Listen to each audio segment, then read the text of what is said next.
जय हिंद मेरे दोस्तों। बीटीसी फोर्थ सेमेस्टर का नया टॉपिक है, नया भाग है, नया पुस्तक है। आरंभिक स्तर पर भाषा एवं गणित के पठन लेखन। इससे जो भी इम्पोर्टेंट क्वेश्चंस है आज हम उनको सॉल्व करेंगे, उनके बारे में जानकारी प्राप्त करेंगे। ज़्यादा समय को इन्वेस्ट ना करते हुए आइए ले चलते हम उसकी तरफ।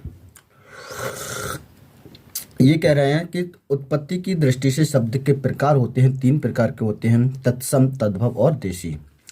उच्छित व्यंजन कहलाते हैं अड़ा और अड़ा।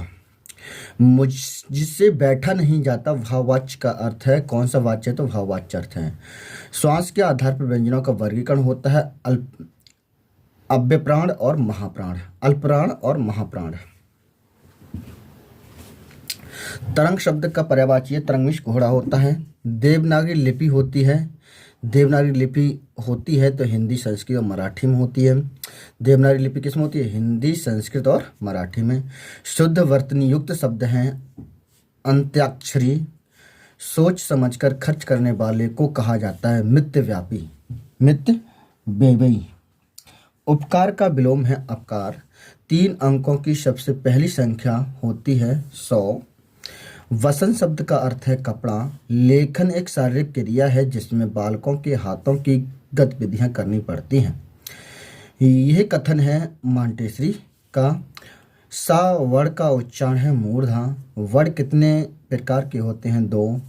अयोगवाह हैं अंगः और अंग। आर्य का विलोम है अनार्य। इड़ा का पर्यायवाची है सरस्वती।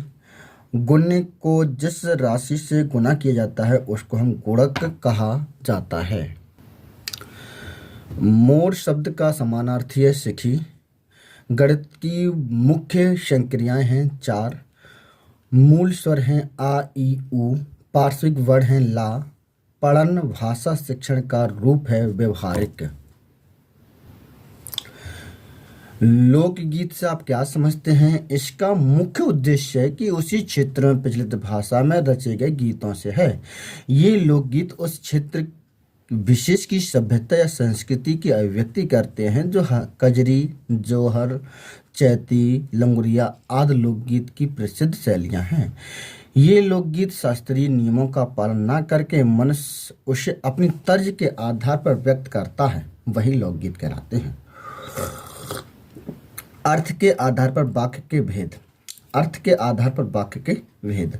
वाक्य क्या होते हैं? मन या अपने भावों को स्पष्ट से प्रकट करने वाले सार्थक और व्यवस्थित समूह को